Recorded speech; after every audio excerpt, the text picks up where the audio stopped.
Yeah, and fortunately at Hangtown Saturday, we came off a World Supercross Championship. Testing went great, and we came in Hangtown, fired up. We knew we had a fast motorcycle. Everything was going good. In the first practice, I go out there, and I didn't even make it a half a lap, and the thing starts cutting out. So I pull in, I tell J-Bar, and we pull it apart. We think we got to fix it. I'll go back out there. Same thing happened. So it was, I think, something with the fuel clock, or something happened to the fuel where it wasn't letting, gas into the carburetor. So we fixed that. And we go to the second practice. So we go to the second practice, and I'm bouncing all over the track like a pogo stick.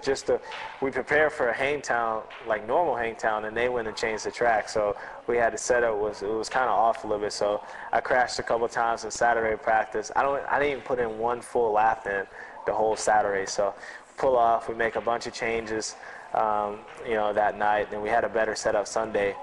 And Sunday went okay. We got through both practices, and then, looking good for the first moto, and third, and then we go stall the bike. So I just figured, that's the perfect way to start my outdoor season off, just like I ended last year.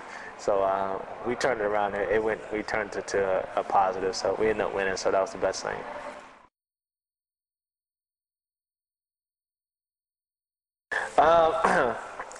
I think, to me, winning the first ever 125 race, winning my first ever 125 championship, outdoor moto, Supercross, 250 Supercross race, 250 Supercross championship, and winning the first outdoor race, outdoor moto for me.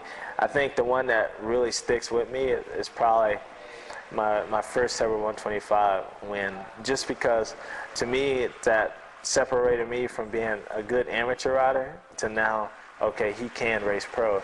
And to me, that was a big step for me.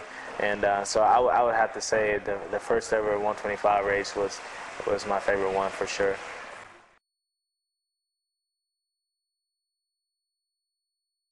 Everything, after the horrible weekend, we went back and tested. Came into Mount Morris, flying. Everything was perfect. Lap times were good. The bike setup was great. I mean, everything's going good. Pulled a whole shot in the first moto. Made a little bobble. Then Ricky got past me, and I followed him for a couple laps, trying to get around him. I was making a few mistakes, and then I ended up getting around him, pulled away, and then caught, I guess, the back half of the field, caught like 10 guys at one time. So he closed back in on me. We started battling. Everything's going good. We're racing, having a good time. And then, I think he made a little mistake in the whoop section back there, had like a 3-second lead. And then hit the finish line, came around the corner, and that was about all I remember right there. Next thing I know, I woke up in the ash strip with my clothes off.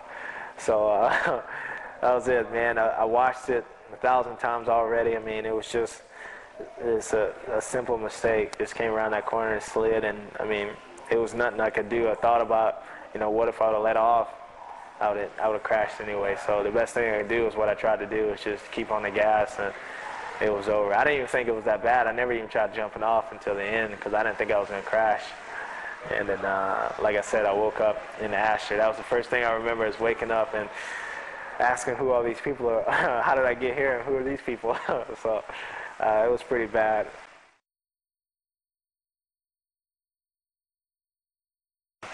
And that crash, I mean, it was a couple of things that really stood out when I kind of got, back on. I mean, of course, number one, I knocked myself out of concussion. Then I realized my thigh was hurting really bad, so I got like a real bad bruise, or what the doctor said, a hematoma on my thigh. So I'm already black, so imagine my thigh even blacker than what it is. It had to be pretty dark. So I had that, and then my knee was really sore.